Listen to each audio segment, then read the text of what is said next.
ఒక్కసారి కొమ్మూరి గోల్డ్ కి కాల్ చేయండి. తాకట్లో ఉన్న మీ బంగారాన్ని విడిపించి మార్కెట్ ప్రైస్ కి వాళ్ళు కొనుక్కుని మిగతా డబ్బులు మీకు ఇచ్చేస్తారు. అందరికీ నమస్కారం. Welcome to Manam TV. నేను మీ పవన్ బెస్వాడ.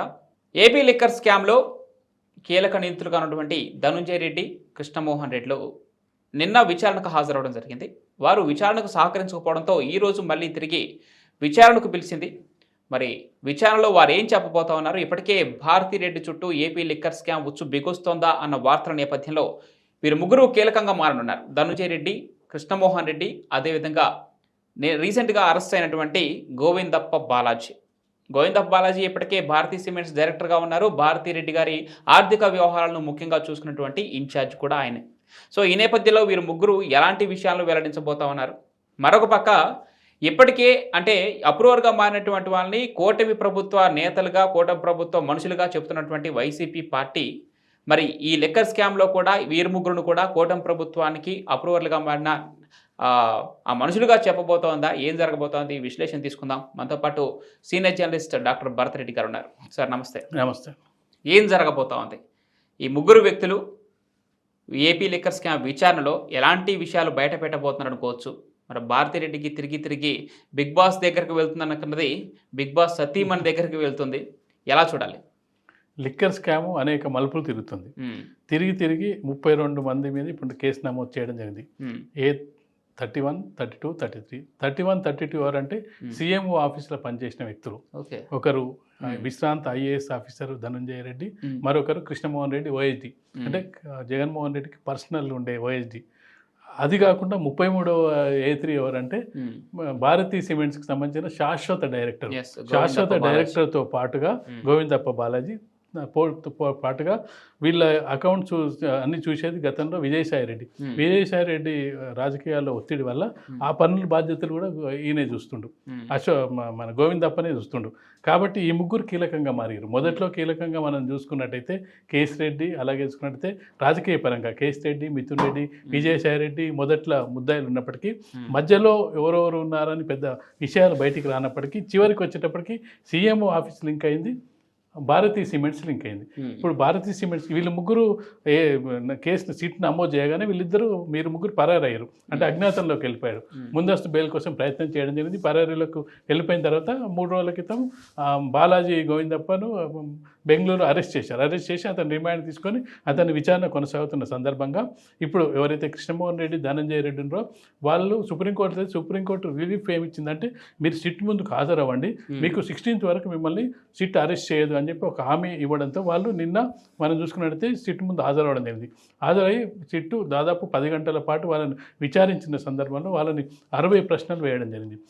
60 ప్రశ్నలు వేస్తే వాళ్ళు దేనికి కూడా సమాధానం సరిగ్గా చెప్పలేదు, సహకరించలేదు. దాంతో మళ్ళీ ఈరోజు వాళ్ళని విచారణకు పిలవడం జరిగింది. వాళ్ళకు రేపటి వరకు రిలీఫ్ ఉంది సుప్రీంకోర్టు. వీళ్ళు సుప్రీంకోర్టుకు మళ్ళీ వెళ్ళి మేము విచారణకు సిట్కు హాజరైనాం అని చెప్తే సిట్ ఏం చెప్తుంది, వీళ్ళు మాకు సహకరించలేదని చెప్తుందా, వీళ్ళని రిమాండ్ చేస్తారా అనేది రేపు తెలిసే అవకాశం ఉంది. ఈలోపు గోవిందప్ప చెప్తున్న వీటిని ప్రకారం అసలు ఈ భారతీ సిమెంట్స్ అనేది అసలు జగన్మోహన్ రెడ్డిది ఫ్యామిలీదే కాదు, మేము ఎప్పుడో అమ్మేసినాం అని చెప్తున్న సందర్భాన్ని ఇప్పుడు మనం గమనించాలి. అసలు ఇక్కడ కేసు ఏంది, సిట్టు గుర్తించింది ఏంటంటే ఇక్కడ స్కామ్ జరిగింది, ఈ స్కామ్లో 1000 కోట్లు చేతులు మారాయి, బ్రేవరీస్ ద్వారా లేని కంపెనీని, షెల్ కంపెనీని క్రియేట్ చేశారు, వాళ్ళ సొంత కంపెనీలకు డబ్బు మళ్ళించారు. ఆ డబ్బును వివిధ రూపాల్లో అంటే కొన్ని భూములు కొనడం, ఆస్తులు కొనడం, బంగారం కొనడం, ఈ రూపంలో మళ్లించారు. ఏ కంపెనీల ద్వారా మళ్లించారు, ఎక్కడి నుంచి మళ్లించారు, అసలు సూత్రధారులు కనిపించారు, అసలు పాత్రధారులు ఉన్నారు, సూత్రధారులు ఎవరు, సీఎంఓ ఆఫీస్తో లింక్ అవ్వడంతో జగన్మోహన్ రెడ్డి చుట్టూ తిరుగుతుంది అనేది ఇప్పటి వరకు వచ్చిన అభిప్రాయం. దాంతో పాటుగా ఇప్పుడు భారతి కూడా ఇందులో ఇన్వాల్వ్ అయిందా, ఎందుకంటే భారతిరెడ్డికి సంబంధించిన కంపెనీ ఉంది, అది సిమెంట్ కంపెనీ. కాబట్టి ఇప్పుడు విచారణ జరుగుతున్న ఈ ముగ్గురు ఏం చెప్తారు, చెప్పేదాన్ని బట్టి నెక్స్ట్ విచారణ ఏ విధంగా కొనసాగుతుంది, మరింత మంది ముందుకు వచ్చే అవకాశం ఉందా సిట్ విచారణలో, లేకపోతే ఈ కేసు ఇక్కడితో సిట్ ఒక అభిప్రాయానికి వస్తుంది అనేది మరొక 2-3 రోజుల్లో తెలిసే అవకాశం అయితే కనిపిస్తుంది. అయితే ఇప్పటికే 10 నుంచి 11 సిబిఐ కేసులు, ఈడీ కేసులు, ఇలాంటి ఎన్నో కేసులు జగన్మోహన్ రెడ్డి పైన ఉంటాయి. ఇప్పుడు సిట్టుకు లేఖ రాసింది ఈడీ, ఇదే లిక్కర్ స్కామ్లో దీనికి సంబంధించిన ఆర్థిక లావాదేవీలను బయటకు తీయాలని చెప్పేసి ఆదేశించడం జరిగింది. సో ఇప్పుడు వీరి ముగ్గురికి ఆ జగన్మోహన్ రెడ్డితో ఉన్న లావాదేవీలు బయటకు తీస్తారా? ఏపీ లిక్కర్ స్కామ్ కోసం వీరు చేసినటువంటి ఆర్థిక లావాదేవీలు ఎంతవరకు బయటకు వచ్చే అవకాశం ఉందనుకోవచ్చు? ఈ లిక్కర్ స్కామ్కి సంబంధించి అసలు కేంద్ర ప్రభుత్వం చాలా సీరియస్ తీసుకుందని చెప్పొచ్చు. ఎందుకంటే లిక్కర్ స్కామ్ ఆంధ్రప్రదేశ్లో తర్వాత బయటపడ్డది. అసలు ముందుగా బయటపడింది ఢిల్లీ ఉప ముఖ్యమంత్రిని వాళ్ళు దాదాపు 11 నెలల పాటు జైల్లో పెట్టడం జరిగింది. ఈవెన్ ముఖ్యమంత్రి కూడా జైలుకి వెళ్ళడం జరిగింది. ప్రభుత్వం కూలిపోవడం జరిగింది. తెలంగాణలో కూడా లిక్కర్ స్కామ్స్ సంబంధించి ప్రభుత్వం వేరే కారణాలతో కూలిపోయినా కవితను కూడా అరెస్ట్ చేయడం లిక్కర్ స్కామ్స్ సంబంధించి. ఇవన్నీ 2 ప్రభుత్వాలు కూలిపోయిన తర్వాత నెక్స్ట్ ఆంధ్రప్రదేశ్కి సంబంధించిన లిక్కర్ స్కామ్ బయటకు రావడం జరిగింది. ఇది జగన్మోహన్ రెడ్డి చుట్టూ తిరుగుతుంది అనేది కూడా ఒక అభిప్రాయం నెలకొన్నది. ఇప్పటివరకు ఆ పేర్లు బయటికి రాకపోయినప్పటికీ ఈలోపు ఒక్కొక్కరిని అరెస్ట్ చేసుకుంటూ వెళ్ళిన సిట్ బృందం కూటమి ప్రభుత్వం రాగానే సిట్ని ఏర్పాటు చేయడం జరిగింది. అసలు లిక్కర్ స్కామ్ ఏ విధంగా జరిగింది, ఎందుకు జరిగింది అనే దాని మీద ఒక్కొక్కరిగా వెళ్తున్న సందర్భంలో కొన్ని లీకులు విజయసాయి రెడ్డి కూడా ఇవ్వడం జరిగింది. కేసు రెడ్డికి సంబంధించిన లీకులు విజయసాయి రెడ్డి ఇవ్వడం జరిగింది. అంటే ఒకటి ఇక్కడ 2 మనకు కనిపిస్తుంది. అంటే ఈ ఎవరైతే అత్యంత జగన్మోహన్ రెడ్డికి సన్నిహితంగా ఉన్న వ్యక్తులు రాజకీయ పార్టీ నాయకులు, సీఎంఓ ఆఫీస్లో పనిచేసిన వ్యక్తులు, అంటే వీళ్ళంతా జగన్మోహన్ రెడ్డికి తెలిసి చేశారా, తెలియక చేశారా, లేకపోతే ఆయన ఆజ్ఞలకు అనుగుణంగా చేశారని సిట్ బృందం గుర్తించే పనిలో ఉంది. దీంతో పాటుగా ఈడీ ఎంటర్ అయింది. ఈడీ ఎప్పుడు ఎంటర్ అవుతుందంటే ఈడీ వాళ్లకు ఆర్థికపరమైన లావాదేవీలు జరుగుతున్నాయని అనుమానం వచ్చినప్పుడు ఎంటర్ అవుతుంది. వాళ్ళ బ్యాంకు డీటెయిల్స్, వాళ్ళ ట్రాన్సాక్షన్స్, ఎవరి నుంచి ఎవరికి ట్రాన్స్ఫర్ అయినాయి, వాళ్ళు భూములు కొంటే ఎవరి పేరు మీద కొన్నారు, ఎందుకు కొన్నారు, వాళ్ళకి ఇన్ని డబ్బులు ఎలా వచ్చినాయి, అంటే సడన్గా డబ్బులు వచ్చి ₹1 కోటి ఎవరైనా కొన్నారనుకో ఈడీకి అనుమానం వస్తుంది. వీళ్ళు ఇన్కమ్ ట్యాక్స్ వాళ్ళు కూడా రైజ్ చేసే అవకాశం ఉంటుంది. దానికి కారణాలు చూపించాలి. నీకు ఈ ₹1 కోటి డబ్బులు క్యాష్ ఎక్కడి నుంచి వచ్చిందని చూపించాలి. అంటే నాకు ఆస్తులో లేకపోతే బయట ఇవన్నీ చూపించాలి. అంటే ఈడీ ఎంటర్ అయినప్పుడు ఏమవుతుందంటే వాళ్ళు ఈ 33 మందికి సంబంధించిన బ్యాంక్ ట్రాన్సాక్షన్స్, లావాదేవీలు ఇవన్నీ కూడా పంపించమని చెప్పింది.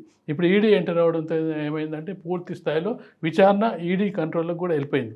ఈడీ విచారణలో ఈడీకి మనకు సిట్కు, సిబిఐకి, సిఐడికి తేడా ఏంటంటే వీళ్ళు సాక్ష్యాలు సేకరిస్తారు. సేకరించిన సాక్ష్యాలు మళ్ళీ కోర్టుకు సమర్పిస్తారు. వీళ్ళకి శిక్ష పడేంత వరకు ఆ సాక్ష్యాలను వీళ్ళు చూపిస్తూనే ఉండాలి శిక్ష పడేంత వరకు. సిబిఐ కానీ, సిట్ కానీ, లేకపోతే సిఐడి కానీ ఈడీకి అది ఉండదు. ఈడీ ఏంటంటే వీళ్ళ మీద ఆరోపణలు చేసి కోర్టుకు సమర్పిస్తుంది. నేను నిజాయితీ పరుని అని వీళ్ళు ఎవరైతే ఆరోపింపబడ్డ వ్యక్తి నిరూపించుకోవాలి. సిబిఐ దగ్గరనేమో సిబిఐ నిరూపించాలి.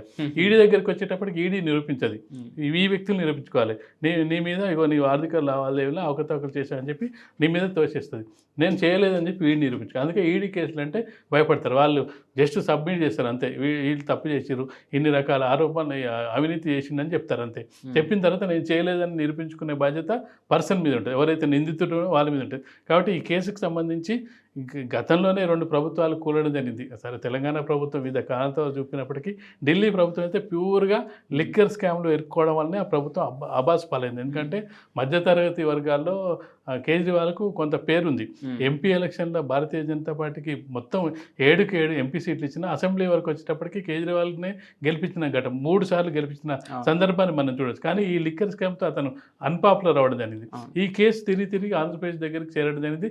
అవన్నిటికంటే ఇది పెద్దది లిక్కర్ స్కామ్ అని చెప్పి కూటమి ప్రభుత్వం ఇప్పుడు ఆరోపణలు చేస్తున్న నేపథ్యంలో దాన్ని నిరూపించే బాధ్యత ఇప్పుడు సిట్ బృందానికి ఉంది. దీంతోపాటు ఈడీ ఎంటర్ అవ్వడంతో ఇప్పుడు భారతిరెడ్డి ఇరుక్కుంటారా, జగన్మోహన్ రెడ్డి ఇరుక్కుంటారా, ఎవరు ఇరుక్కుంటారా అనేది ఈ సిట్ బృందం అయితే తేల్చే అవకాశం అయితే మనకు కనిపిస్తుంది. Right sir, thank you.